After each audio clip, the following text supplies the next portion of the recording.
It's the Smucker's Uncrustables podcast with your host, Uncrustables.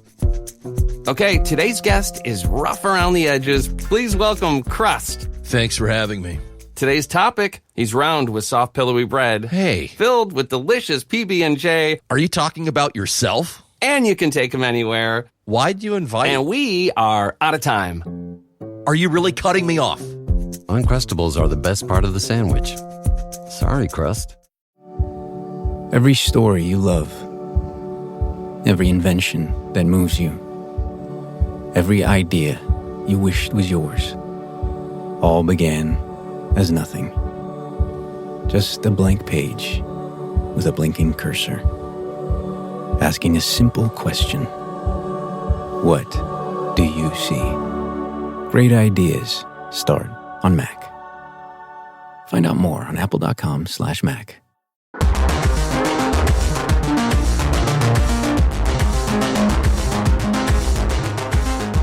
Welcome to Why We Roll, a tabletop role-playing game design podcast by the Stillfleet Studio. We're your hosts, Chris Pickett, creator of the historical fantasy game Dance Macabre, and Wythe Marshall, creator of the political sci-fi game Stillfleet. Through the show, we hope to amplify new creative voices. We chat with different indie TTRPG designers, talking through a range of questions that are pertinent to many designers, players, and GMs. We hope to showcase fresh and even challenging ideas about what makes imagination-based games so powerful. Before we introduce today's guest, a reminder. If you enjoy this episode, please consider supporting the show and all of our games over at patreon.com/Stillfleet. Okay, let's find out why we roll.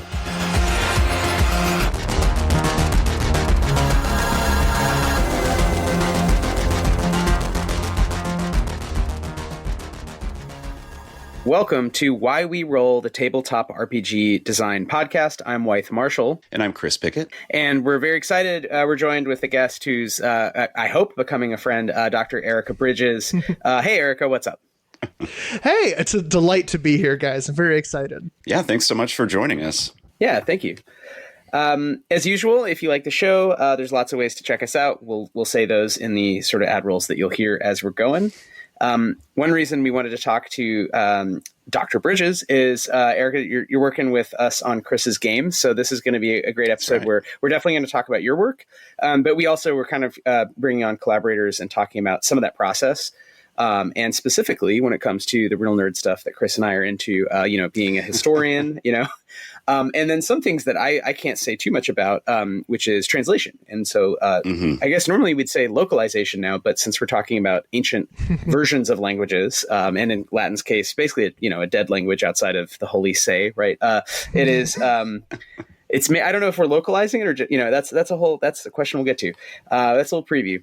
But yeah, before we get any further, Erica, do you want to introduce yourself and just let people know who you are and, your thoughts on games, anything you want to say before we go? Yeah, absolutely. So, hello to everybody. My name is Erica Bridges. I am a classical scholar and TTRPG designer. I've got my first game coming out in maybe around the time that this podcast is goes out.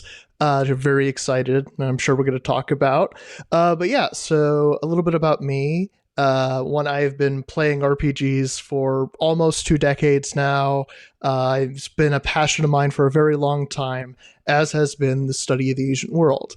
And so I have a PhD in classical studies from Duke University.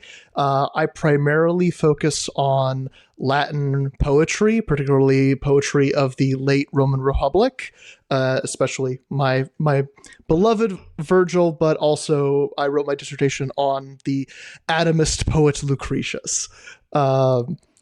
Which has had a big impact on a lot of my interests over time. Yeah. Well, that's fantastic. Do you want to tell us a little bit about the game that you have coming out that you teased a little bit there? Yes, I'd be delighted to. So my game, it's my first game, I've been working on it for a good while now, is called Nostos, a game about sailing home and saying goodbye. Nostos is the ancient Greek word for sailing home. It's where we get the word nostalgia, which adds an algos. So nostalgia is pain at homecoming, which is what the whole game is about. which has a bit of a high concept, but I think I might have like figured out how to pitch it in just a few sentences. The core idea of it is, you know how most JRPGs end with you fighting a Sephiroth kind of guy who's trying to destroy the world and remake it in his own perfect image, etc. Yeah, fighting God, very standard thing to do. Exactly. Fuck that guy. Okay. Yeah, exactly. And so what Nostos does is the players are, the JRPG party that is fighting against this deific force, this thing that's going to unmake reality, and they fail. The universe is destroyed, rendered down to its component parts, and they lost. But they survive. They're, in fact, the only things really left of their old universe still around. Besides, they can maybe, tie together a raft from the flotsam of their old reality. Everything else has been transformed into this gigantic, nigh infinite, roiling sea, upon which little proto-realities, which are called islands, have already started to form. And so the game basically asks the question, okay, the world is gone. What now? And so it's a game about grief, about mourning, about saying goodbye to the things you loved, and maybe about trying to bring them back if you can. Well, I love that. And I think there's a lot to talk about with ideas of apocalypse and revelation and worlds ending, social worlds perhaps, or political worlds, and new beginnings. And, that's not at all relevant because we live in a stable, happy utopia. No, of course not. Yeah, there's no great shifts in epics that are happening right now under our feet. We're fine. Yeah. And not a confusion of many things. So, I'm really excited to talk more about this theoretical idea of apocalypse and what comes after. Sephiroth guys and how annoying they are in line at the cafe, de rerum natura. Before we get into all that, Erica, what's your story with gaming? How did you get into games? We always like to hear how designers kind of start out. I have a great story for my first exposure to tabletop role-playing games. Which is that I learned it when I was 11 at space camp with kid who I don't know his name because he insisted on being called Glitch. Hi, Glitch, if you're out there. Great name. Changed my life. Big ups to Glitch. I know, right? I'm so delighted. He brought his scientific calculator with him to space camp. Oh, hell yeah. Yeah, and so, but he introduced me to Dungeons and Dragons 3rd edition. I think this is maybe around 2005. And that's where I cut my teeth and began really, really kind of diving into it. And so I was into it all throughout middle school and high school. Was running the terrible sorts of games that you always end up running in middle and high school. But you have to run those terrible games to figure out how to play good ones. This is true. Yeah, and then, play throughout college, and then when I got to my graduate program at Duke, I only go this granular because it kind of informs my direction as a designer, as starting first with setting stuff and then with rules. So when I got to Duke, I came straight out of my undergrad. I didn't go to a master's program, and that meant that I was straight into the most difficult period of study of my life, out of the frying pan into the fire sort of deal. And I really wanted to start a new game, but I also knew that I was no way I would have enough time my first year. And so I basically, in all of the little moments in between, studying, cramming, all that stuff, I just started working on a setting that kind of I meant as my unpublished dissertation on the fantasy genre in RPGs. In particular, I have a lot of issues historically with how almost all Western fantasy presents itself and thinks about society. And I wanted this kind of setting that I made to reflect that. And that setting is a beloved setting of mine. It's called Corvus, which is the Latin word for crow. and is beloved by me, especially because of the group that I have with it, because they're solely other people in my PhD program. So it is expressly supposed to be kind of a fantasy Mediterranean, and I'm playing it with a group of people who are fluent in Latin and Greek, who we could like talk about these sorts of things. And it's like, oh, well, this place is kind of like he's the Roman Emperor Tiberius, but he might be like da da da da da da.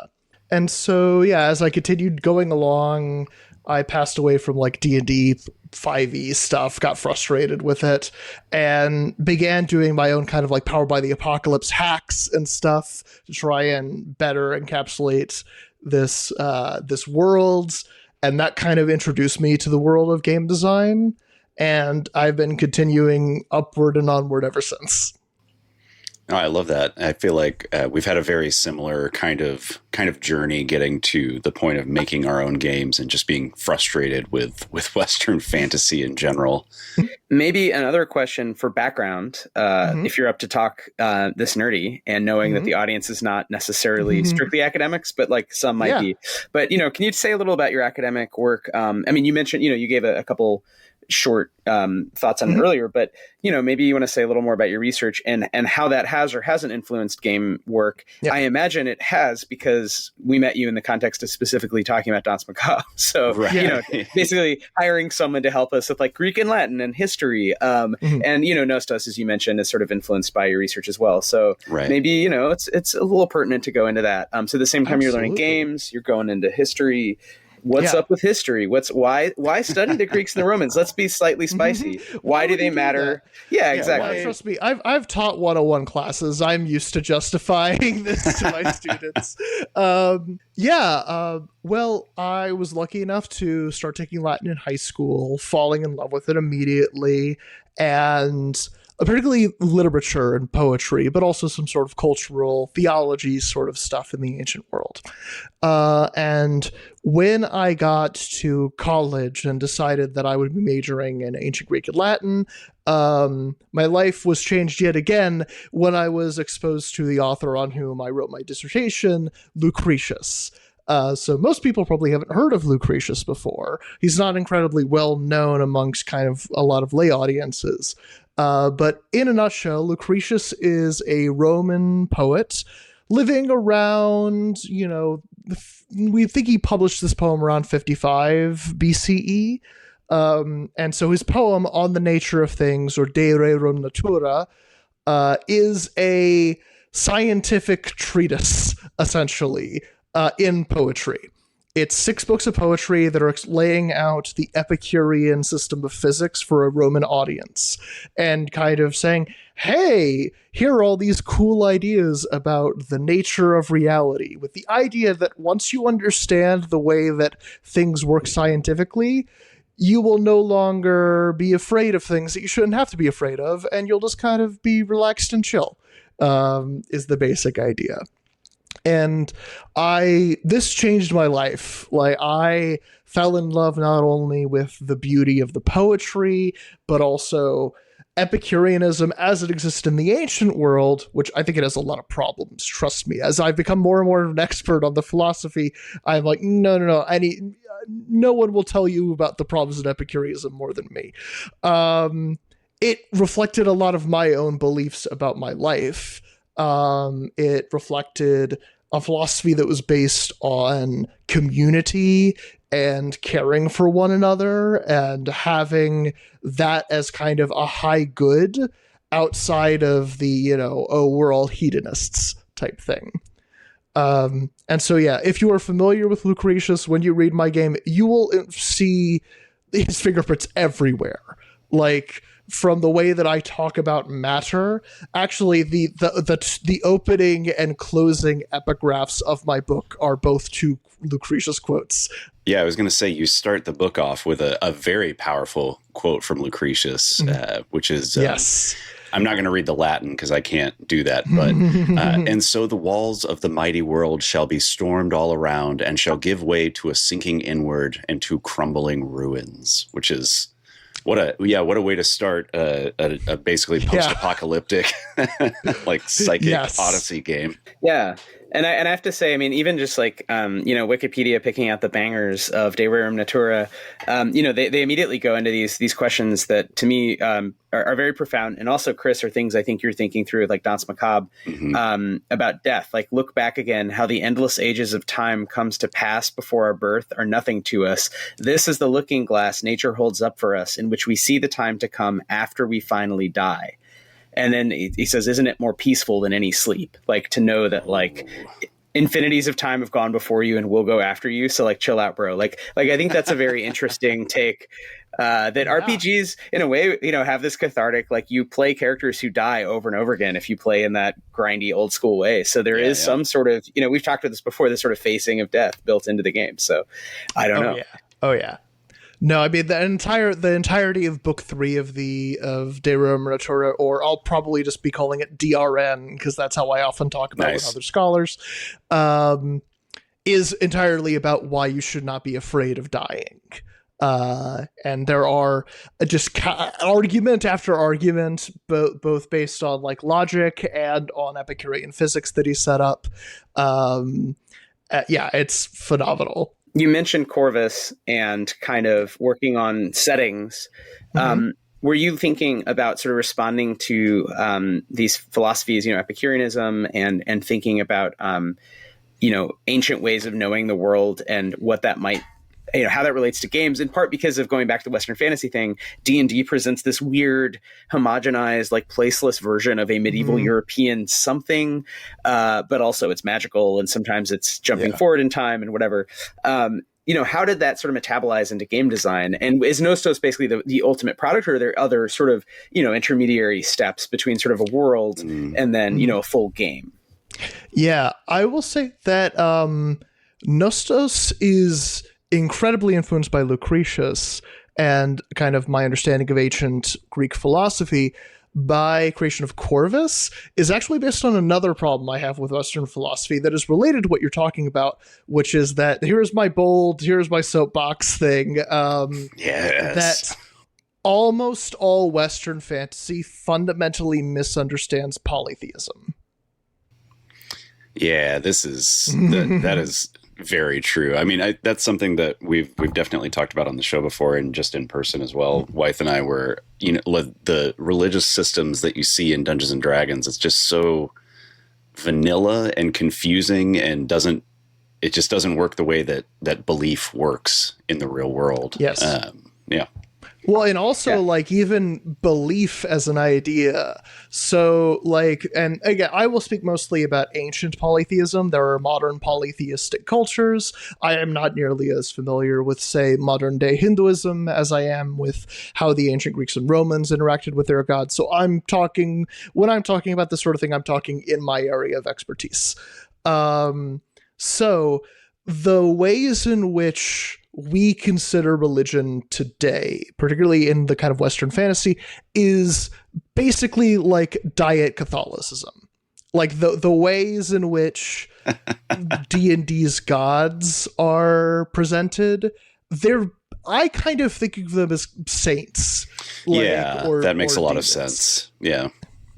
Yeah. Whereas if in cultures with actual deities, with a multitude of deities, like you had in the ancient Roman Greece, the relationship is far different. In particular, it is transactional in a way that modern Judeo-Christian understandings of religion are not.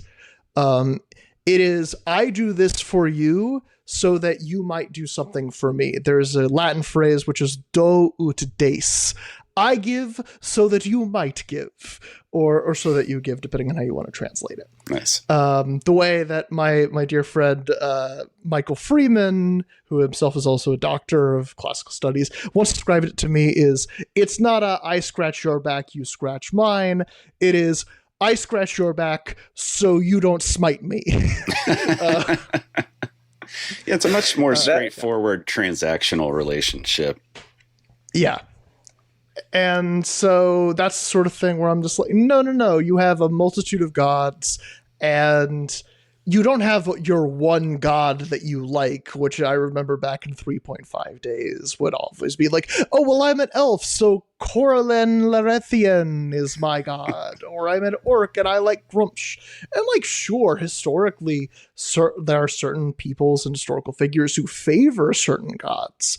But like, if you're going to go on a sea voyage and your favorite god is Zeus, it's not like you're not going to make a sacrifice to Poseidon. Right. Leave. Well, it's weird how the domains are inverted, because that's in early D&D, the idea of gods having domains. And it's really kind of, I think the technical term is henotheism or something. There's different conceptions in the early game, but it's totally inverted to your point where, like it's the nail hammer problem of like, I've min-maxed to be really good at doing Zeus related activities.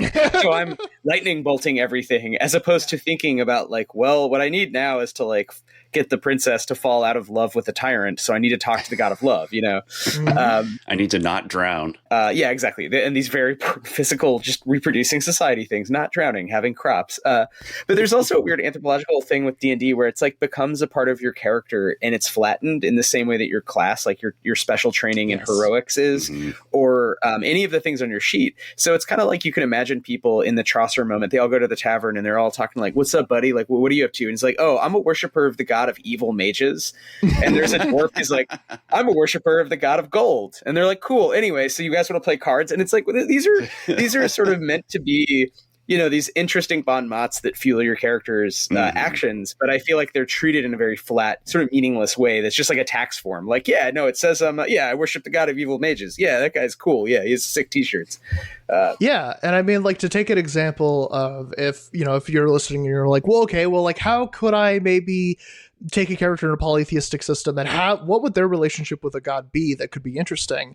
And for a lot of it could be political. So in this case, let's talk about Julius Caesar and Augustus Caesar for a moment, and the way that they kind of comport themselves in relation to a god like Venus. So Venus, who again is the Roman goddess equivalent of Aphrodite. Venus is the mother of Aeneas, who is the mythical forefather of the Roman people. He's a Trojan. It's a very fun thing. It's almost like a Marvel or a comic book thing, where in the Iliad it says that one day Aeneas will go and found a great people, but doesn't say what great people. And it's almost like a teaser. And then, a long time later, the Romans say, "Oh, that was us. Actually, we're the great people." And so, Aeneas is this demigod who goes on this whole journey, and ends up, colonizing a section of Italy, founding, quote unquote, founding the race that would eventually give rise to Romulus and Remus and the Roman Empire.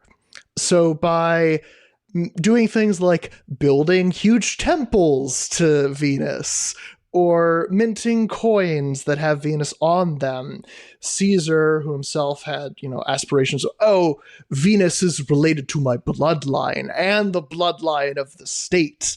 There could be political aspects to the way that you render a character's relationship with a god. No, I love that. And I think those are interesting things to take into account when designing something from scratch and not going with D&D style henotheistic list of deities to sometimes care about. But think just about belief, as you said, like how does belief influence a game? So with that, if I might actually, I just want to tell you guys about, there's a lot of cool stuff about the ancient world that a lot of people don't know.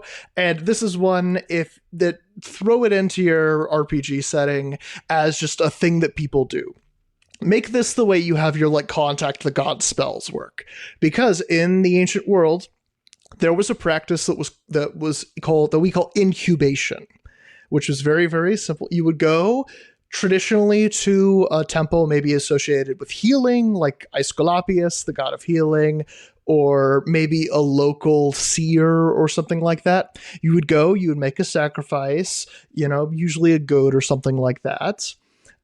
You would sleep in the temple on the hide, the pelt of the goat that you'd sacrifice, and the god would come to you in a dream And Asclepius would say, "Oh yeah, your gout. What you need to do is drink this sort of thing." It would be your consultation with your doctor, basically. I love that. Yeah, the goat's just the premium, office premium to get into. Yes. Yeah, that's the what's it called? The out of pocket. Like that's like Yeah, the $35 exactly. you pay. Yeah, out of pocket. Yeah. But no, I don't know if you, did you have a follow-up question you wanted to? Oh, no, I was just going to turn to Nostos and say, maybe, I don't know if you want to say more about the game and step us through, how do you create a character and what is kind of the arc? And maybe this will call back to some of the themes that we've already brought up. It doesn't have to be, so it's maybe a topic switch, but, to the degree that belief is in there, I think it is. Yeah. I am delighted to talk about Nostos. I'm curious to get into the mechanics of Nostos as well while we're kind of going through the play loop and everything. So I'm curious if Epicureanism or if any of what Lucretius wrote is kind of mechanicalized as well. So I think I'll just kind of I'll start off by talking about the influences on this game, because I have two primary influences. And they're games that are not like, this is not like a Forged in the Dark game where I could point to Blades and I could say, this is like Blades. They're not exactly unknown games, but they're not of like a level of not popular knowledge as those. So the first of them are the games of Jenna Moran, particularly Chubo's Marvelous Wish Granting Engine and Glitch. These are diceless, heavily story-based games that I adore. I think Jenna Moran is one of the most interesting designers working today. I have been playing her games for years. They are delightful. And they're the sort of game where you kind of take a character through these kind of predetermined arcs of development. You figure out your character. For example, I'm playing in a campaign of Glitch right now. And there are arcs within that. There are these quest sets that are like literary fiction or dystopian YA that are kind of organized around a subgenre of literature. And that's the feel and mood that they're going for. So that's one of the two influences. The other main one is John Harper, speaking of Forged in the Dark, is John Harper and Sean Nittner's Agon. Which is a game from a couple years ago that is supposed to be an Odyssey-like, a Xena-like, in which you play as Greek heroes coming home from a journey or from a big war and going from island to island, going on adventures. As you could see, that you could kind of intuit how the seeds of the ideas of what would become Nostos came from that. One thing I do want to clarify, though, is that Nostos, as much as I am a classicist, is not necessarily a game in which you are ancient heroes. I am a big believer in collective campaign creation and in creating settings and worlds together, and have entire large sections of my game devoted to getting together for session 0 and figuring out, okay, the world ended. What did it used to be? Why did it end? How did it end? And who were we? No, I love that. So you're starting with that, right? Like you start with sort of collectively, what is the apocalypse that we've all just experienced? I was going to say it reminds me a lot of W.H. Arthur's May You Fish in Interesting Times, which kind of has a similar starting point where you are members of a failed revolution. You're specifically birds who are on a fishing trip, but you are also members of a failed revolution, and it's about filling in like what was the revolution about, why did it fail? This kind of similar just examination of the past through that kind of narrative arc. Yeah, that is awesome. I had seen that game's name a couple times recently, but I've not read it. I will have to check it out. Yeah. I think, and I think these are different games, but I mean, I think it's cool to think about something we've talked a lot about on the show, narrative structure. And so you're starting with, like in Arthur's case, and like in some of the other games we've talked about recently, what is the kind of journey that you want people to go on? In your case, it sounds like more of a literal journey to some degree, but it also has this kind of world building world exploring, world recreation, sort of demiurgic component. So Yes. even bigger in a way. Like in Arthur's game, it's kind of quiet, but it has a feeling that's really relevant, I think, which is confronting failures and not giving up and planning better. And I will say, very relevant, perhaps to people today who might feel that there's stuff we could change. But also, been reading Matt Crispin's No Pasaran, the history of the Spanish Civil War, and that is crazy because all of the entries are very short, but it's like there's a win, a loss, a win, a loss, and it just sort of keeps going and has a real character of everyone feeling emboldened on both the left and the right, and frankly the liberals as well. They all felt in a moment they could modernize and change an entire nation, and that there was real possibility for change. And it's like when they would face a defeat for the longest period of that, the history, covered by the book, it's like they didn't stop. They just like tried something else. And I think that's very rare. And we feel like in a moment, or I'll say, I feel like we're in a moment where people feel pretty stuck unless you're on the far right. Sure. Like you feel like you don't know what to do. You don't know where to go next. So I think it's interesting that to pair those games together. Chris, I wouldn't have thought of it, but they're both in a way games about like just trying to frame radical possibility and just encourage people to like not get stuck in some way or reflect in a way. We should though talk about your game. How does it work? Yeah, I think that was all, Chrissy brought up, how does it work mechanically? So there's Sephiroth. Yeah. So I'll kind of do, and you guys actually, so the, you guys have been looking at an older draft that I made. I've been working ceaselessly on it since I sent you that. Very nice. But anyways, I will talk about kind of the gameplay loop and use that as an on-ramp to talk about the different mechanics and the way that the game works. Brilliant.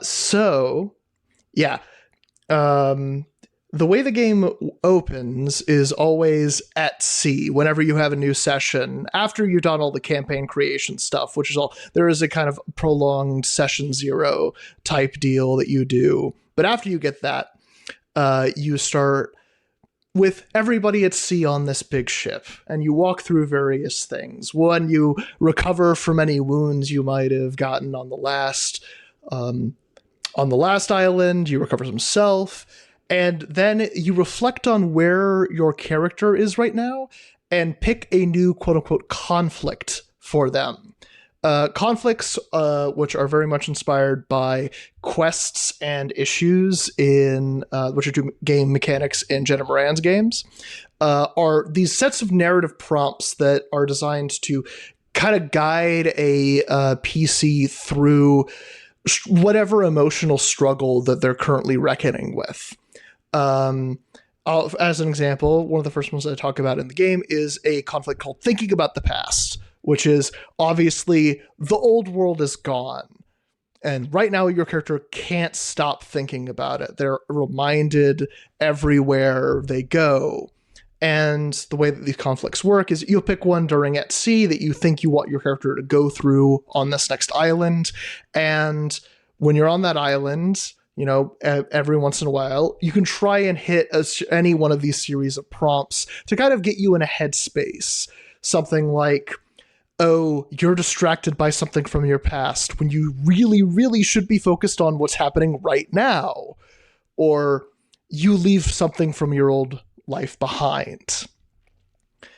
This is the primary method of what would amount to character progression in this game. It's how your characters gain new abilities, learn new things, is by emotionally processing the things that are going on in their life.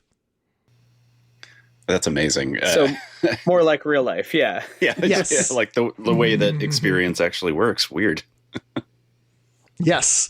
And so then after we've been at sea and basically every player character gets the chance to figure out what they're grappling with on this next island, you come to the next island, which is at the beginning of the campaign, not up to the PCs, is up to whoever's running the game. The basic idea here is that the massive sea, the sea of irreality, as it's called in the game, moves in such erratic and weird ways that you can't navigate it. You just hope that it takes you where you're generally trying to go, and it will take actually in-game progress in figuring out how it works, how the whole thing works in order to actually be able to progress to your end goal, which is the thing that you establish in campaign creation. Where is it we're trying to go, and what are we trying to accomplish there? So yeah, the next phase is called exploration, in which you explore the island. And this is kind of your kind of standard role play. You're kind of running around doing things, exploring the nature of this island. And that's where a lot of the mechanics come in, as you might imagine. The first and foremost one that is most important is the idea of aspects. There are laws of reality that are unique to each island that are as fundamental to that island as something like gravity exists, or people can't flap their wings and fly in our reality. And to the people who live there, they are as just kind of textbook, that's just the way that things are. And so you end up with, I offer a number of example islands in the game that you can run. They might be thought of kind of like little modules. I really encourage people who play this game to make up their own, more so than anything, just to be able to customize them to the players that they're playing with. But it could be something like, one of the islands I have is an island called Lefka, the ever-rising city, which is an island that must always be under construction so that it can't be destroyed. And one of the aspects it has is the city must always be under construction. Fans of Italo Calvino might recognize this as a riff on one of the cities in his Invisible Cities. And Italo Calvino's Invisible Cities is a huge influence on this game. It's one of my favorite books and really kind of planted the seeds of the ideas. But anyways, you get to this place and they are always building the city because that's what they do. That's just the maxim that they have to live under, is that they have to constantly build. And you end up with situations like, one of my favorite islands is an isle called Nepos, and it is the Isle of the Dead. It is the underworld. And I'll just go ahead and read you the 4 aspects that are there. These are the laws of reality on this island. They are, no one leaves Nepos. So already you arrive at this island and you set foot on it and you can't leave. The second is, the way down is easy. The third is, all shall be judged. And the fourth is, no truth or secret escapes the Lord of the Isle. Ooh. I like this. It's very, very so metal island. Yes. It is descent into the underworld. Yeah. And this is where I know that these are laws of reality, and everybody who lives on an island has to abide by them. The players are unique. They have access to a resource called self, and they can spend their self to forcibly either ignore aspects of reality or make up new laws of reality that for a short time. So how do players specifically interact with aspects of different islands? Is it like kind of just a narrative progression thing, or is there a specific mechanic that you have tied to that? So it is as simple as either you abide by it or you find a clever way around it.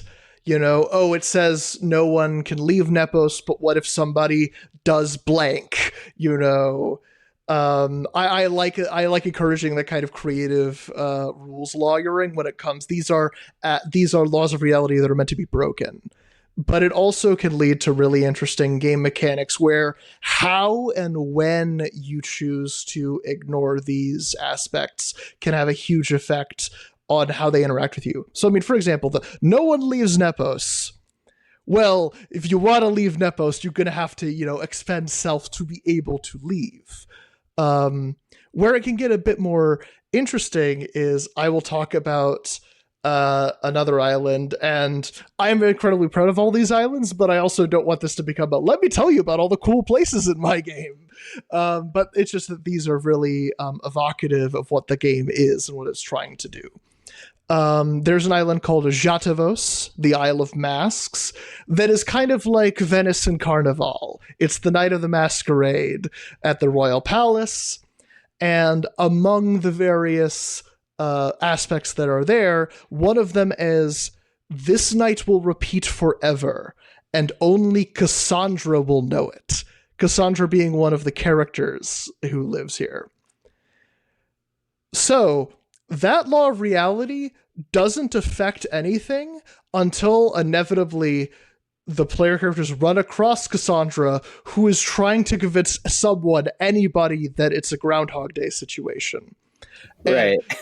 The instant that she says, "You have to help me, this night is repeating forever, no one believes me," the weight of that law of reality sets down on the players, and they have to decide either to resist it or let it just pass over them and dictate what they do. No, I love that. I mean, I think a lot of what you're getting at is extremely fascinating in terms of the types of worlds and experiences you could have in Nostos. I think something that might be somewhat abstract is just like how does this play out at the table? And is this meant to be very, very different for every group, but sort of bounded in some similar sense of you play either it's a one shot or you're playing through 3 or 5 sessions, or it's just as long as you want. And we have a predefined when we all sort of look at each other and nod like, okay, the next session, we're going to finally get to, our version of, where was Ulysses trying to get? The Odyssey? Odysseus was trying to get to Ithaca. Ithaca, that's right. Yes. Oh, Cornell, Ithaca. right. Yes, I should know that. Ithaca, New York. Ithaca, New Yes, York. exactly. Yes, that's a very good question, Wythe, and it's kind of indicative of how baked in my assumptions of that are into this game that I didn't even think to like bring it up. But no, this is not really designed for one-shots or infinite campaigns. It's kind of in a sweet spot of 6 to 10 sessions. And that is actually reflected mechanically. Remember how I talked about how at first you can't choose your next destination? It kind of is up to the GM. That is one of the aspects that affects the Sea of Irreality itself. Then there are certain kinds of aspects that I call greater aspects that can't be ignored. So now what you do, you can't escape them. However, these ones are worded in such a way that there are kind of ways to get around them. They are, for example, the first one, you cannot choose where you sail until you understand the nature of the Sea of Irreality. There are all these untils. And there is a shared sort of conflict, the mission, that is divided into 4 sections that reflects how players are getting to understand the world, how they are processing their grief. And all of these things prevent them from reaching their destination in one way or another. And it's only by processing all of these things, by learning how to navigate the Sea of Reality, by actually cultivating a connection to its peoples, and finally letting go of the past and recognizing what is going on in their lives right now. As they do all of those things, finally then they can reach their destination, which the 3 that I offer in the book are either the edges of the Sea of Irreality, which fall off waterfall-like, where everything becomes indefinite and who knows what you might do, the lowest depths of the Sea of Irreality, where space and time collapse to a single point and one might do or undo anything, and the whirlpool at the center of the Sea of Irreality, where one can dictate the shape of the next world to come. I gotta say, I love the setting for this so much. Like it's giving me, like science fantasy, kind of like Michael Moorcock, sailing a sea of stars kind of thing. But leaving it open at the edges like that is really exciting. Well, and I think there's something interesting. Like I loved Planescape, obviously, because Stillfleet is kind of sci-fi Planescape. You go to different places and come back to a city. You go to different places, come back to a city. And I think that works really, really well for campaigns. Yeah. And you can do it with shorter campaigns. You could do it with longer campaigns. It still works. But it doesn't have a built-in structure necessarily. So that sort of idea of what the campaign looks like is going to be up to the players, the GM. Here you have some light suggestion, which it sounds like there's malleability in terms of sort of play length, but it still has that idea that we're on a journey towards something, and we define that something in a certain, type of philosophical way. And then we know there's kind of a flow chart of like learnings that will be had as we approach the big thing. And so, it's open enough where you could do a lot with it, but it still has a sort of dreamy, specific. It reminds me actually of Necronautilus in that way as well. The sort of. I'm not familiar with this game either. I should be taking notes. This is exciting. Yeah, this is another game by Adam Voss, who we've spoken with on the show. I'm going to have a hard time giving a description off the top of my head. Maybe Wythe, if you can do that better. It's like your science fantasy psychopomp Grim Reaper. Like you're doing some sort of mythological work, but in a sort of science fantasy setting, and it has that sort of elegiac, you're exploring a dead cosmos vibe. But again, I don't recall without opening the book exactly the narrative structure, but I think your game is maybe structured more around story beats and it sounds like emotional turns. But still, there's something there that's resonant with sort of how do we make a setting that feels really, really weird and psychedelic, but also is touching on these deep human truths? And I think, I'd have to play it. So that my next question is sort of how does it actually play? But before I get to that, I will say another game. I don't know if you've played this one. This is fairly obscure as well.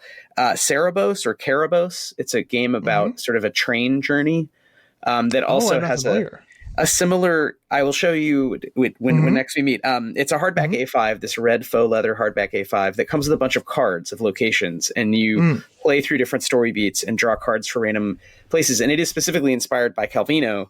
I will say, to me, the system seems to lack something. Like it feels a little too loose, and it feels interesting that it's so structured on a train journey, but then the things that happen are kind of these ultra magical places. I almost feel like sailing a sea of stars and getting to a new physics makes a little more sense for that.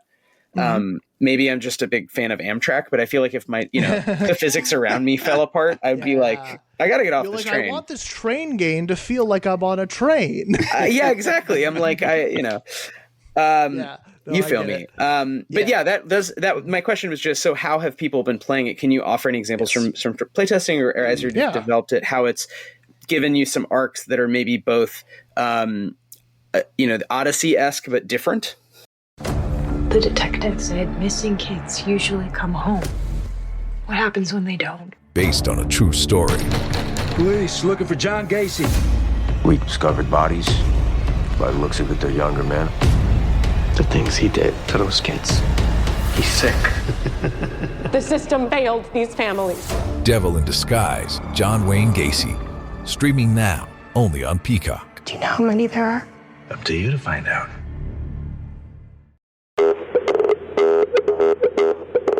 Enjoying the show? Please consider supporting Why We Roll in all of our games over at patreon.com/Stillfleet. Dear patrons, we really love y'all. We just couldn't keep making Why We Roll without your support. Thanks so much for listening, everyone. Now back to the show.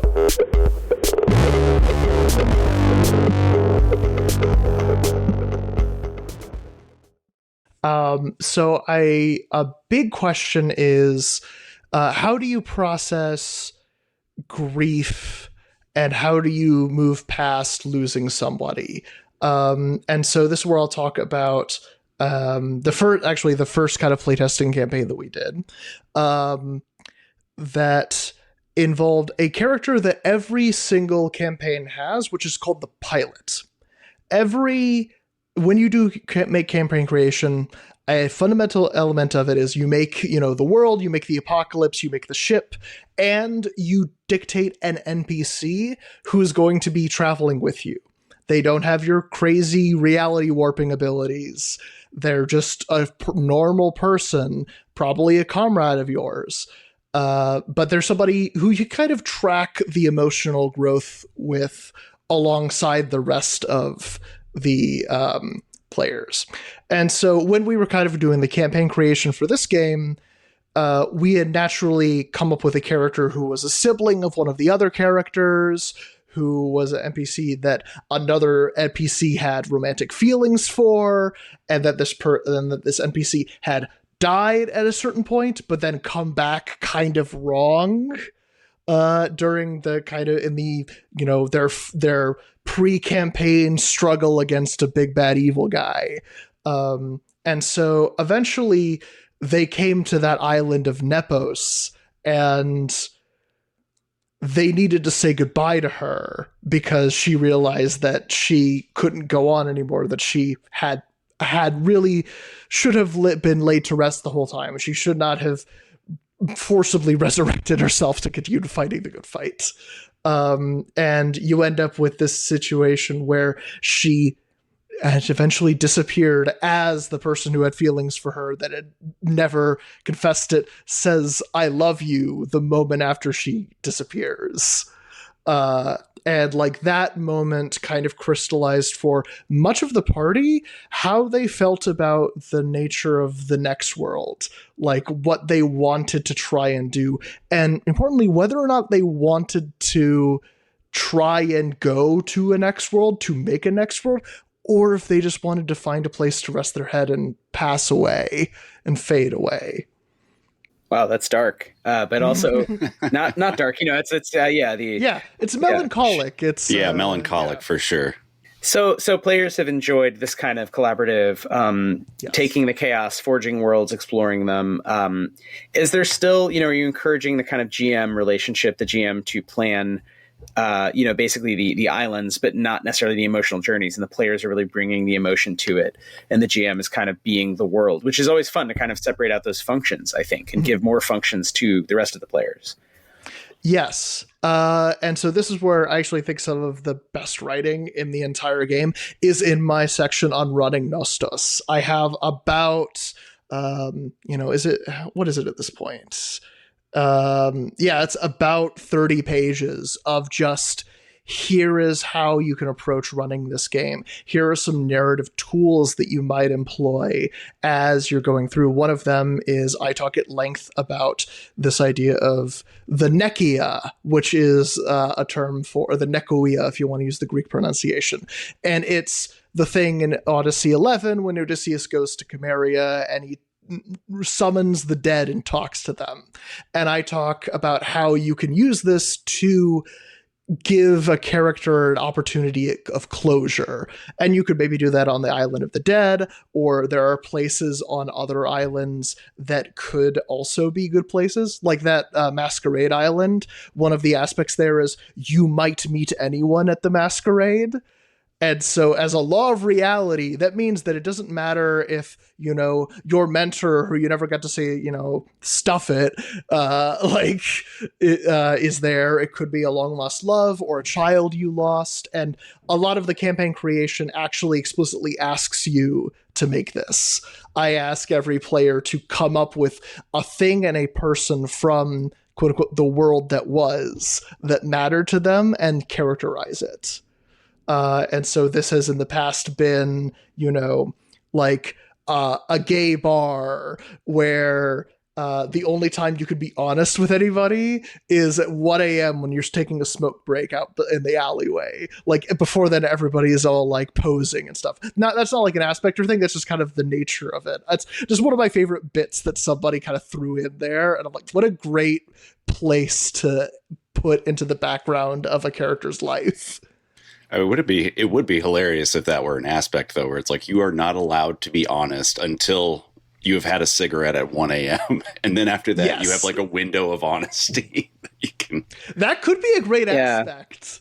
It feels like a maybe, more sort of veteran improv player level thing, but it'd be fun to take these really seriously and do the sort of screenwriting task of like thinking through the narrative structure of like an episode where they've been doing Odysseus, Planescape, Necronautilus stuff. And now we have the episode where they're just at a gay bar and they're just like, there's no like activity, qua action, qua like combat. Like it's just, no. And it's much more like the Bear Cabin Fever episode of just like, they're kind of standing around really pushing those emotional things that have been building, but this is the episode where it comes out. And I think, games you can do that with like Pathfinder if you want. It's just not in the book as much. And with our games, I mean, I know Chris, we think about narrative structure and how much do you put that in? How much do you want to be directive?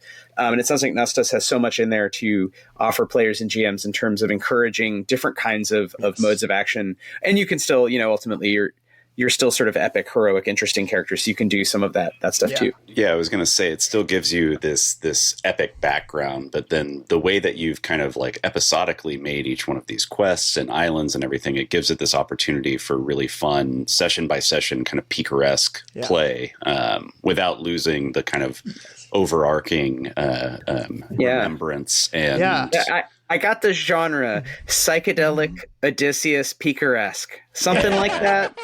Just the sorry, Chris, I hate to cut you off. You got to get a subtitle. It's like POP. There you go. Odyssean. Oh boy. Quick. Hey, Jeeves, check the trademark. Yeah. Get me my lawyer. Yes. But no, like I like a lot of what you guys are talking about, and this is exactly the sort of thing. There are 7 islands in the example one, and basically none of them have really built in like violent like combat stuff. There might be some things where they're a place where things might go to that, but it's all, here is a place, there are people there, and going through. But yeah, one thing I wanted to mention, because can we throw in some Bosch real quick? But yeah, one thing that I wanted to mention about the conflicts is they're not just like heady stuff. They also have stuff like, one of the conflicts is called "Can't We Just Have Fun?" Which is all about goofing off, and everybody else is taking this thing way too seriously. I am going to try and reinvent surfing because I think that's fun. Yeah. Well, I love that. I think we should should definitely also talk about Danse Macabre and sort of history and translation. But it also just makes me think, just on that note of what you just said, of kind of musical theater and just theater in general and combat, which is less effective, I think, when it's very realistic, and stage combat has to be about like, blood packets. And I think it's more realistic when it's kind of groups. It's like the Greek chorus chasing a character, kind of shooing them, but they're doing it in a way that feels, it's choreographed, meaning literally it's danced, and it feels emotional. I'm sorry to like jump off, but can I give you a little factoid from our study of ancient theater? We love factoids. Please do. Okay. Every factoid is good. This is one of the reasons that I learned, taking a class in my grad program with a real, like an immersion scholar on like Athenian tragedy. And a lot of it was talking about how we don't have older plays than Aeschylus. But we do know that, and it's one of the things I'm like, yes, I'm remembering everything correctly here. Okay, so Aeschylus has the Oresteia, which is the Agamemnon, the Coephori, and the Eumenides. The Eumenides being the Furies. And I believe, it's been a little while, I just want to remember this correctly, that the kind of chorus hounding the main character, the very opening of the Eumenides, the chorus is obviously the Furies. And beforehand, like Aeschylus was the person who said, instead of having 2 actors on stage, we can have 3 on stage at the same time. Like, that was an innovation. And one of his innovations was, beforehand, the chorus always entered from the paradoi, from the sides of the theater.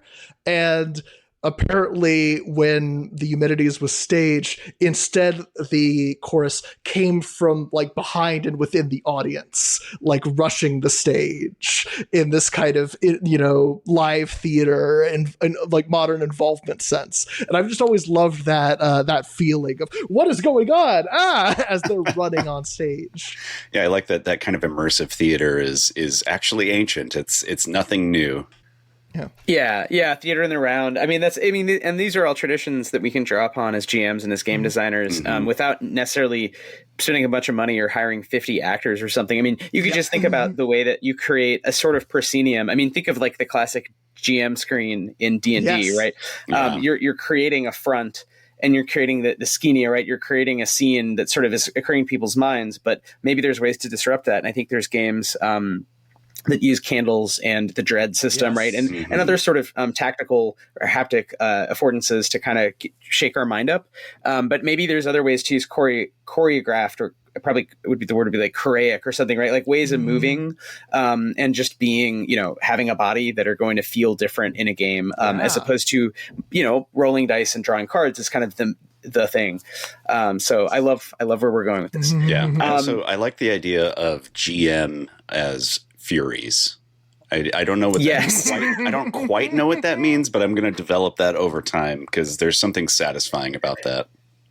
Well, it feels right because they're the fates, right? So it's like Right. you're trying to escape fate, but also you can't because they're like awesome, supernatural forces. They're like cool harpies, right, or something. I don't know. It's like they're always going to get you, but you're trying. Furies, right? I didn't say the fates. I'm just like worried that I misspoke. No, earlier. you said Furies. I'm thinking about who the Furies kind of were. A little bit different. Yeah.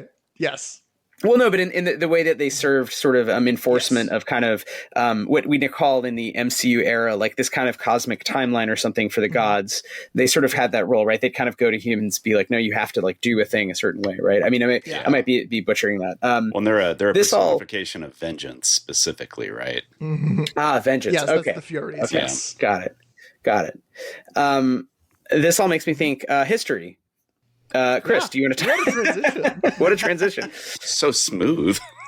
There might be something a little smoother there, less whiplash. But yeah, Danse Macabre. Do we want to talk about Danse Macabre? Yeah. I'd be delighted. Absolutely. I should say, we probably should have said this at the top of the episode, but we met Erica at PAX Unplugged 2024 this past December, which already feels like a lifetime ago. But Erica very kindly came up and was like, I like this project. Can I help you make the Latin and Greek not incorrect? To which we said, yes, please. Thank you so much. But yeah, I mean, I think it's comes from a similar place as Nostos in some ways. Like I said earlier, being kind of frustrated with Western fantasy, wanting to see something that's kind of closer to our studies and understandings of the ancient or the medieval world, being a little bit more not accurately represented or like meanly represented, but just having a little bit more verisimilitude there. Yeah, and I think also language specifically, right? I think we have never worked with a translator. That's probably true? Yeah. Other than Leo Andrade, I should really shout out our friend Leo, who's an amazing translator, but is working with a living language, right? So a language he knows well because it's the language he speaks in addition to English, every day, Brazilian Portuguese. So we've had some work translated, but thinking about a dead language, I say that knowing that many people still speak Greek. I live in Astoria, but these are medieval versions, and I think there were a couple levels there where Chris, I know you did a ton of work and did a great job, really trying to get as accurate translations as you could to give the feel of the game, even from a graphic design standpoint, right? You're looking at a book set in a specific year in Constantinople. You wanted to represent these languages, and we have a friend of yours who's a scholar, working on the Arabic as well, right? So we're looking at three languages, how to represent them on the page. But Eric, as you very kindly pointed out, we might have had some adjustments made. So how do you do that, and how do you go as a company from we don't know this? Then let's work with an expert. That's kind of the period we're in now. So I don't know if you could say anything about kind of your work and translation, and I don't know, any just sort of opening thoughts in general on other languages and games. I don't know. Yeah, I mean, it's when it comes to like translation stuff, I can mostly just talk about my experience in my graduate program, because that's, was most of everything that I was doing, taking various pros comp courses and just delving into different contexts of things. Like I could talk about, for example, one of the things I've been doing a lot of look into resources in preparation for this. And so like I've been seeking out in particular, because I have a million books on like Latin dictionaries, but like as an example, one of the first things that I noticed was the like use of damnare in your book to be damned in the modern sense. And I was like, okay, I know that in the ancient worlds, like damno has a strictly judicial feeling. But I know obviously at some point damn becomes modern connotation of hell. At what point does that happen? And so like I have like a medieval Latin, English to Latin dictionary that I've been like looking at and stuff like that. But yeah, figuring out the sort of the context of all of these things. Wyeth, it's interesting you mentioned Greek. One thing I'll bring up is that ancient Greek and modern Greek are exceptionally different languages, both in sorts of pronunciation. There's the great vowel shift, as it's called, in which the pronunciation of a whole number of vowels in Greek end up changing their form and basically all becoming like a short E.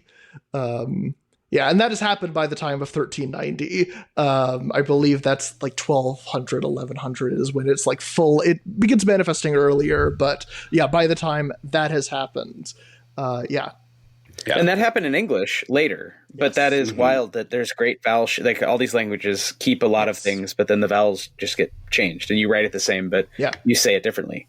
Wild. Yeah, that's something we've been running into with Turkish translations as well. Kind of the medieval, like early Ottoman medieval Turkish, it just has a wildly different pronunciation than modern Turkish. So, you know, we're working, like Wythe said, we're working with another friend and scholar, Sinoa, on Arabic and Turkish. And yeah, she's kind of having to go through the same process of like, okay, I know that it's supposed to be said this way in modern Turkish, but, you know, how do I extrapolate the way that it was said and perceived, you know, 600 years ago at this point? Right. And we may not, and some of it's like what's necessary for a good game, because how much of that contributes to the mood. You know, we don't want to offend anyone, but especially in the case of these instances of like the older form of the language, it's interesting because like who would be offended, right? It's like other like professional historians. So, you know, I think that's where you come in. Because, that's where I come in. And stuff like, you know, for example, I didn't know this. Tentaculum is a new Latin word. It was made in like the 17th century. Oh, there you go. And I was like, oh, well, we should still use tentaculum for that mutation, because what else are you going to call it? Like we could like the great flippy fingers. Like I'm too many legs. I'm like, I saw that. I'm like, oh wow, I don't know what the Greek or Latin word for an octopus tentacle is. But I'm like, that's going to be a lot of research that probably won't go anywhere. So like, I'll do that on my free time. Like, I don't need to do that for this. Yeah. I was going to ask you too, Erica. So, you know, as a nerd generalist, you know, I watch some anime, I read some fantasy, I play a few role-playing games here and there. Surprise, surprise. I was going to ask you, like, as a classic scholar, does it drive you crazy, or is it just something that you notice that almost all fantasy, Western fantasy specifically, leans on a kind of Latin? And is there like, do you see a lot of accuracy there, or is it kind of similar to Danse Macabre Prima Mors, where it's like it's getting at the idea, but there's a divide or kind of a gap in knowledge? Yeah, it is much more the latter.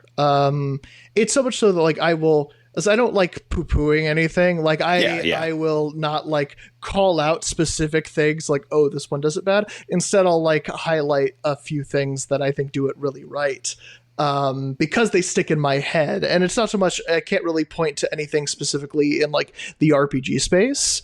It's the sort of thing where, you know, there are certain creators that I would trust to really get this accurate. Like I actually just last night got Tim Hutchings' Old Morris Cave. If you guys are familiar with this thing, for those that aren't, it's basically it is a mock academic monograph from the 1980s that is an archaeological study of a site in a cave in Kentucky. And the game is a journaling game in which you make the strata of the entire dig site. And I'm like, okay, Tim, between this and 1,000-Year-Old Vampire, if Tim Hutchings wanted to do something, I would say that'd probably be very, very accurate if you wanted to really lean into Latin stuff. Yeah. I got off track, but like, so I'll give an example of something like Pentiment, the video game Pentiment, gets it enormously right. So much so that I was shocked. I was playing this and walked in expecting a level of, you know, engagement with classical and medieval sources that I've grown to expect. I'm like, yeah, no, they'll get most of it wrong. They'll get a couple things right. But I was shocked when, like, for example, you know, 40 minutes into the game, I was having a conversation with a mother superior in a nunnery debating whether or not a reading of Thomas Aquinas can justify not destroying an heretical book, and like quoting the Latin and talking about it at length. It was like, it's the sort of thing where I'm like, oh, I didn't know that, and I am a doctor in this thing. Like, you know. Well, that Pentiment was at least in part written by another doctor, Zoe Franznik, who we've actually had on the show before. She does some TTRPG work, but certified, super smarty. She definitely knows what she's talking about. But yeah, I mean, I think you're getting at some of the uses and like, what is the use case and what are the things that you want the player to do with it? So in a video game, what's interesting is usually I feel like I'm the one shitting on video games and be like, no, use your mind, make it up. Do a Brechtian theater thing, but in your mind to have fun. But in video games, you actually could serve up a lot of facts that someone wouldn't know. And what I've noticed running games set in 1700 recently is that people are always quickly, and it's not been too bad. And I think the time jump feels less bad. And that's part of the purpose of the game. It's about sort of early capital, right? And social shifts that are still sort of happening and with us. But, you know, people are always Wikipediaing, right? They're always Googling like, oh man, what would a good name for this be? What would my character think about X? Would I know Z? And I think when you want to have a game set in a very different place, maybe you do want to have some of that built into the structure of the game. If you're trying to be historically accurate, because otherwise it'd be easy to just make it fantastical. But if you're trying to be historically accurate, you don't want to slow down the game. Video games can do that. Maybe something, Chris, this is really a question for you, but like with Danse Macabre, how much does accuracy matter? I know you've been playtesting more and more, and you've said it's gone, and from what I've observed, like really well, right? People are into it. They jump into the history. They love that idea of like, oh, okay, it's not a fantasy world, but there are like basically mutant zombies, right? So, I mean, it is also not real Constantinople. But, you know, you've enforced through that, like, say, those language choices, the look of the book. It's meant to feel like, no, this could be an object kind of from the late medieval. So, yeah, how does history work for you? Yeah. Yeah, within Danse Macabre, it certainly, I think, operates as a really good framing device in terms of kind of just getting people into the diegesis of what's happening in the narrative. But, you know, it's not something that, like, really comes up at the table a lot. I don't have people who are trying to speak Latin or medieval Arabic or anything like that at the table. But I do think that it's important as a visual cue. And then, you know, just like I feel like if we're gonna use the words, we should probably use them correctly. We should probably get it right, just as kind of a personal satisfaction thing. But I also like the idea that, you know, if somebody does get curious and wants to look at it beyond a kind of like narrative framing device or a way of kind of like immersing yourself, getting into a state of immersion, then like you can look it up, and if the phrasing is correct, then maybe that sparks a little bit of extra interest and a little bit of extra research, which is kind of always the truest, deepest hope of the project for Danse Macabre. Yeah, and I think kind of, again, I have only just been like formally brought on by you guys, so I want to really tackle the manuscripts, but like things like incorporating certain cultural ideas. I spoke about this a little bit with you guys before, but like bringing in particularly potent religious phrases, you know, something like one of the like Latin phrases I saw had the idea of, you know, forever, for eternity. Yeah. And I'm just like, okay, cool. There are a lot of ways you can use that. You could use in saecula saeculorum, which, by the way, apologies. I am a classical scholar. I use classical pronunciation when I say Latin. I have to like change gears in my head to be able to do the Church Latin pronunciation. But anyways, in saecula saeculorum is in the age of ages, but in particular is like during the reign of God, which is eternity. And so like using that in a particular way or function can be pithy in a way that, you know, I imagine, because again, Danse Macabre, people, when they die, they come back weird. They don't go to an afterlife or anything like that. And I can imagine somebody taking that and being like, yeah, the age of ages, right? You know? No, I love that. I love that you're bringing in, there's room for wordplay in there that, you know, frankly, I'm just unaware of because I'm I don't know how to read Latin, frankly. I think I do okay, but yeah, no, I wouldn't be able to have any kind of like subtlety to the phrases that we're choosing, which I think is really fun, really valuable. Yeah. Well, and I think there's that it's interesting how you framed it. And I think just to put it in maybe like performance studies or game design terms, it's like, Chris, you mentioned bringing in the historical as a framing device. So I would say as like a prop or narrative affordance. So we know where we are and who we are, but then you actually want to get it out of the way. And it makes me think of some of my favorite, works, like The Death of Stalin or something, right? Everyone's speaking English, but we know that it's Russia and Stalin has just died. And we are told that sort of visually and literally in titles and such. And like, we're all clear, but then we're not actually going to learn Russian, or like it's a comedy, right? It's a black comedy. So we're not actually really concerned about like, is this what literally happened? It's more like, okay, we get the vibe, we know sort of where we are, and then our brains can go to work on like, this is absurd British comedy, And I think you want to do something similar with games, right? You want an OSR adjacent, like zone fiction, really fun RPG. You don't want a history lesson, even though, yes, you, like you just said, you want people to get interested in the history. And so Erica's helping us think through some of that in terms of, getting the framing really accurate, but it doesn't actually have to be that deep, because that might get in the way of the like, okay, I'm rolling to hit with a flail, or, I'm running away from 500 tentacled zombies, whichever. There are no flails in Dance Macabre because it wasn't a real weapon that was used. Wow. Well, I'll see myself out. I'm sorry. For those listening to the podcast, I did push my glasses up when I did that. No, I'm just kidding. There are threshing flails that you can use. Got it. So no combat flails, but I could use, yeah, you could improvise. Yeah. You could improvise a weapon. I am very excited. So I pulled another quote today that Eric, I'm very stoked for you to translate into the Greek specifically, because it is from the Septuagint. Am I saying that correctly? It's the basically the Old Testament that the Orthodox Church uses, but from Psalm 69, verse 27 to 28, add iniquity to their iniquity and let them not come into your righteousness. Let them be blotted out from the book of the living and let them not be written with the righteous, which I can't wait. I can't wait to see that in Greek. I'm so stoked for it. That's going to be easy because the Septuagint was originally written in Greek. Yeah, I know. You don't. Can you give me the? Can you give me the number again? Yeah, it's Psalm 69, verse 27 through 28. Let me see if I can pull up the ancient Greek here. Let's take a look at it. We're doing some live translating. Live translation.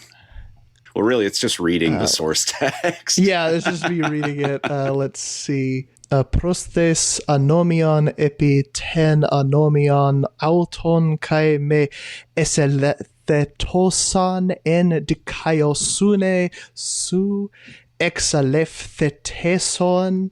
No, exalefthetosan ek biblozoton kai metadikaion me graphetosan.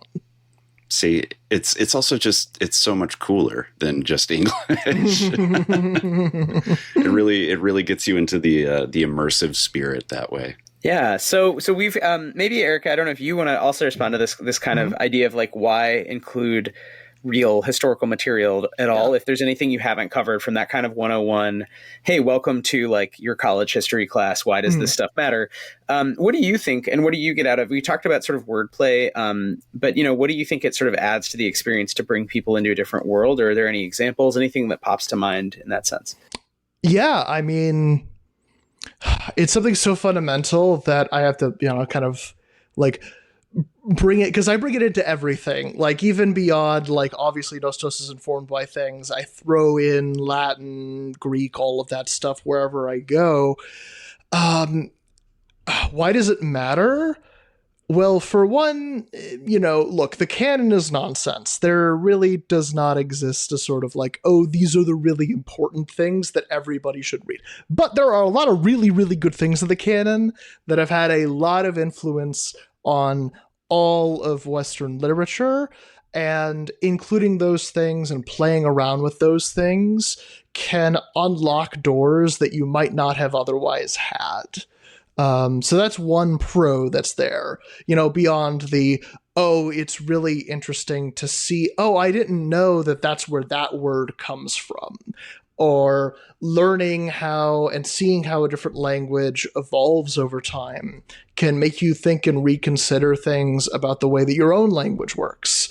I generally think that people would be a lot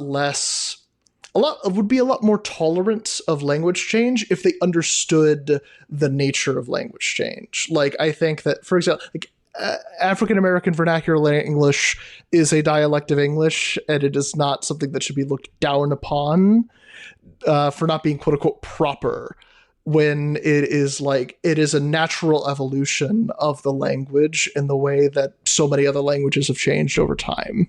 No, that's great. So it's not just affordance at the level of gameplay. It's also kind of helping us think about identity and who we are, which I think gets a little bit deeper than just games. Chris. Oh yeah, I was just going to say it's I quote this all the time, but it's Barbara Tuchman's distant mirror, right? It's a way of seeing ourselves in the past, even if it is slightly more unrecognizable or alien to us. It's a way of kind of enacting almost like speculative fiction, but examining our current position by looking backwards to the past. And I think linguistics is a kind of amazing place to do that, because it does show that we have this very, not linear, but delineated family tree of languages, and, not all that different. Yeah.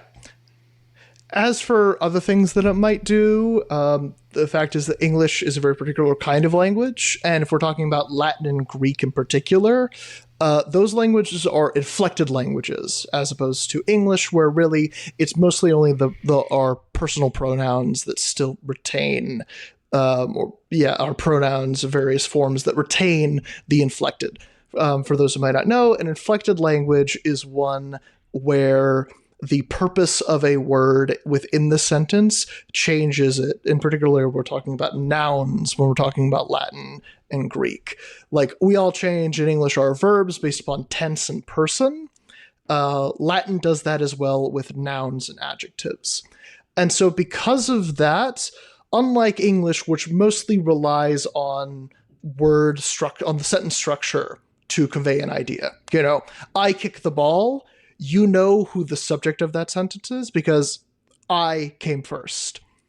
You might be able to understand if me kicked she. That's weird because, me should be the object and she should be the subject. But you can kind of tell what's going on there. With a language like Latin, you can rearrange sentences however you like and do really, really cool things, both like graphically with just the sentence structure itself, and also by putting words together and adjacent to each other that might not otherwise be. So a very common thing in Roman poetry, the period that I'm aware of, that I work on, is word picture. Is where the actual structure of a line of poetry, the way that it is worded, is meant to reflect how the sentence works.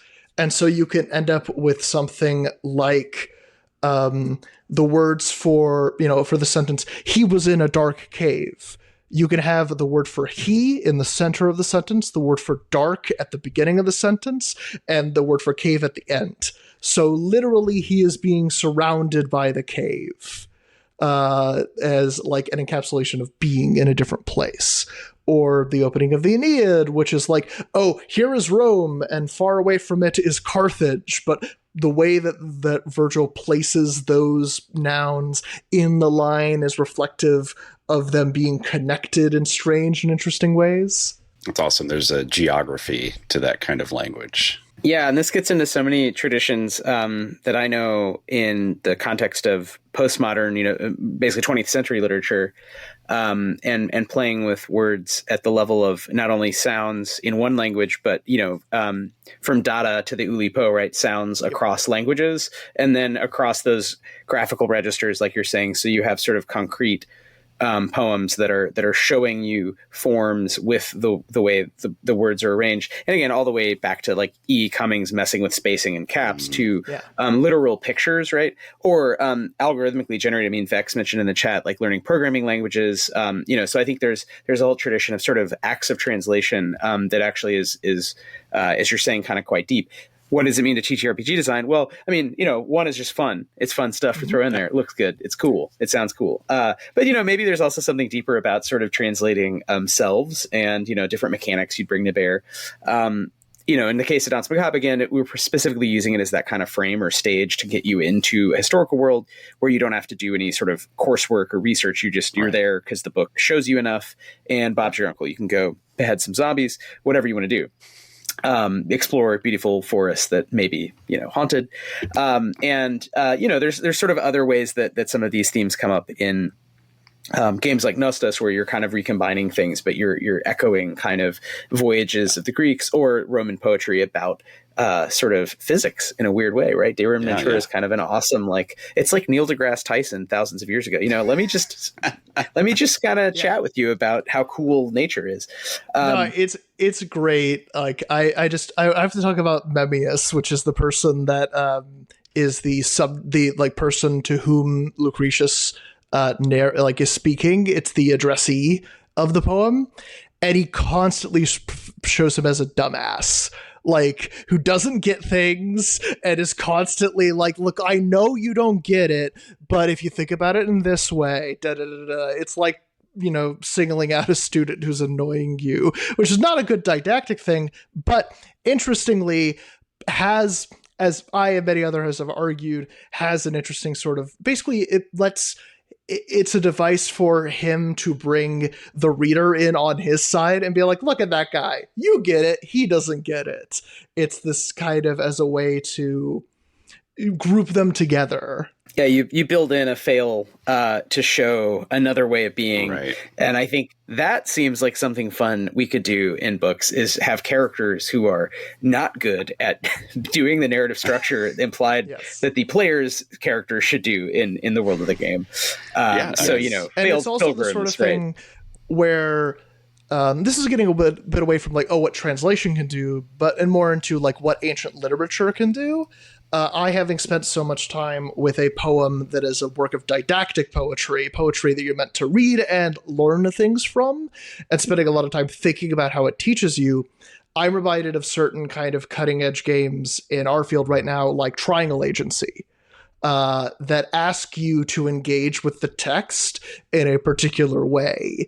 And the question of how are you going to respect the rules that the Triangle Agency book says, no, you get demerits if you read the wrong thing. It's very interesting. Which goes back, Paranoia has that built in. Classic. In Stillfleet, we have the redactions, so we're asking the reader to assume that there's something interesting there, and if you really want to read it, go to the PDF and highlight it, and you can. But in the physical book, it's meant to be something the company didn't want you to know about time and space. Oh, fun. So I think, again, you're right, that there is, this is not just purely about history or... there's an element that is about history, but we're also now talking about kind of representations of things in games and play with language, which is really fun. And actually, we don't talk enough about on the show, because there's a lot of opportunity in RPGs to have that same fun as in fiction. And in a way, I think there's more, because you don't have to have the well-told tale. You don't have to be psychologically real. You can just jump cut to some other weird shit. I like Triangle Agency. I think it does a good job of that as well. I know we're coming up on time. Chris, do you have more questions for Erica? Do we want to talk more about specifically kind of the plan for translation? Anything you wanted to add on that note before? Because we're actually talking to you now at the start of the process. Maybe it'd be fun even in a year, or maybe not quite a year, to revisit it, right? And come back to how does translation change in the process of, again, going back and forth about what looks good and what readers care about, in a book. Chris, any thoughts, anything else you wanted to add on that? No, just looking forward to having accurate medieval Greek and Latin in Dance Macabre mostly. But no, I love the idea of revisiting it, and maybe it's something, after we've worked together, we can have a retrospective and talk about how different phrases changed and trying to like really nail the specific meaning that we were going for. And how to invoke that in a language that is no longer spoken and is connected to, but still radically different than the one that we're speaking today. Yeah. No, it can be really fun to kind of look and like see how a phrase changes over the course of the project. Like we're like, oh, we started off with this English phrase and then it became this phrase in Latin. And then we realized something and then we wanted to change and like just kind of like charting that could be an interesting, fun exercise. Yeah. I'm here for it. Yeah, that'd be cool to see. That sounds like at least a good Patreon post. Yeah. And I love the idea of translating the translation. This sounds very, very podcasty. Erica, is there anything you wanted to talk about that we've not gotten to? I think we've really kind of touched on a lot of it. I am just really, really excited to be sharing Nostos with the world. I'll take this moment to kind of plug. I am planning a release of an early release text-only version of the game that I'll be putting on itch.io and DriveThruRPG on March 3rd. If you're interested, I'm going to be talking about that on various handles. You can follow me at Erica Bridges PhD at Blue Sky, on Twitter. And Honeycup Games is the name of my company that I'll be publishing via that. I'm just really excited. And I anticipate, as this kind of opens up, more people getting to play it later in the year, doing my own sort of very modest crowdfunding campaign to, get a fully fledged print run, art, professional layout, stuff like that. Very nice. That's very exciting. Well, we will have links to all of that. We'll have links to Honeycup as well as your personal links down in the show notes. So be sure to check out Nostos when it drops. Hopefully around the same time as this episode. So you have no excuse. You should go to. Did you say Itch? You should go to Itch right now and download it if you're listening here today. Thank you so much. And thank you for being with us, Erica. Again, thanks for working with us on DM. Looking forward to that. And, we'll have to have you back on to talk more about your games and the art of translation and, of course, history. There's so much that happened in the past perhaps 14 billion years. We just didn't get to it all on today's taping. But we did cover the important part is how does my company not get sued by undead Greeks who are really mad that we misspelled the word for tentacle or whatever. Now that's a fun tier list. Which Greek is most likely to sue you from the grave? Yeah. All right. Well, Erica, remind us again one more time what handles where to follow you, and then we're going to end the episode. Yeah, you can find me on both Blue Sky and Twitter at Erica Bridges, PhD. It's ERICA, and then Bridges is London Bridges, and then the letters PhD on both Twitter and Blue Sky. I'm trying to be more active on social media. I've been much of a lurker, and I'm going to try and, share more of my development process because, I'm not talking about them yet, but I have 2 more games that are kind of in in development right now that I'm very excited about. One of which is more of like a zine that I might be publishing later this year. So we'll see. Very exciting. Well, I don't want to speak for Wythe. I'm with you on the social media journey as well. Maybe we can hold each other accountable for being good on social media. But I do look forward to hearing about the new games coming out. Yeah, for sure. And we post everywhere at Stillfleet, at least news about what we're doing. So please follow us if you haven't. If you like Why We Roll, you can check out all of our games at stillfleet.com. And, Chris has Dance Macabre coming out later this year, as we've mentioned. And if you really like it, we have the patreon.com/Stillfleet, which is what actually allows us to do this specific podcast in terms of sort of hours involved, not just taping, but especially Chris, really big thanks to you. Editing, making it all sound all fancy. So thanks to everyone who's listened. Thanks so much to Dr. Erica Bridges. Thanks to Undead Greeks who are not suing me. Thanks, Vex, as always, for many, many witticisms. If you're a podcast listener, you're missing out. You got to join the stream. You got to get on the stream. You're truly missing out on some of the sharpest wit in the in the Southern Hemisphere. I don't know. I'm not sure we ever actually said it on the show. It's twitch.tv/Stillfleet, and it's every Monday at 7 p.m. Eastern. Sorry, not every Monday. Many Mondays. Yeah. But a little irregular. But, you can check it out. We'll try to blue sky and tweet more regularly. Maybe we'll have a schedule someday. One day. Until then, this has been Why We Roll. It's been a pleasure. Thank you very much for having me. Yeah, thanks so much, Erica, and thanks everybody for listening. We will see you soon.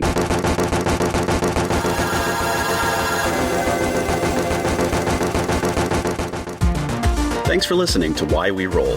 Our theme music is by the brilliant Sam Tyndall and Arpline. If you enjoyed the show, please subscribe wherever you get your podcasts.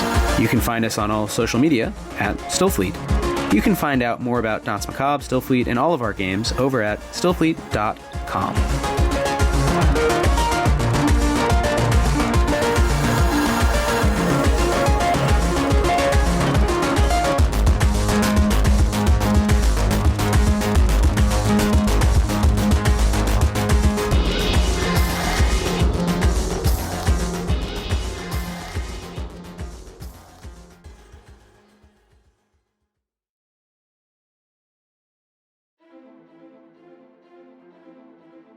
Every hero strikes out on their adventure for a different reason.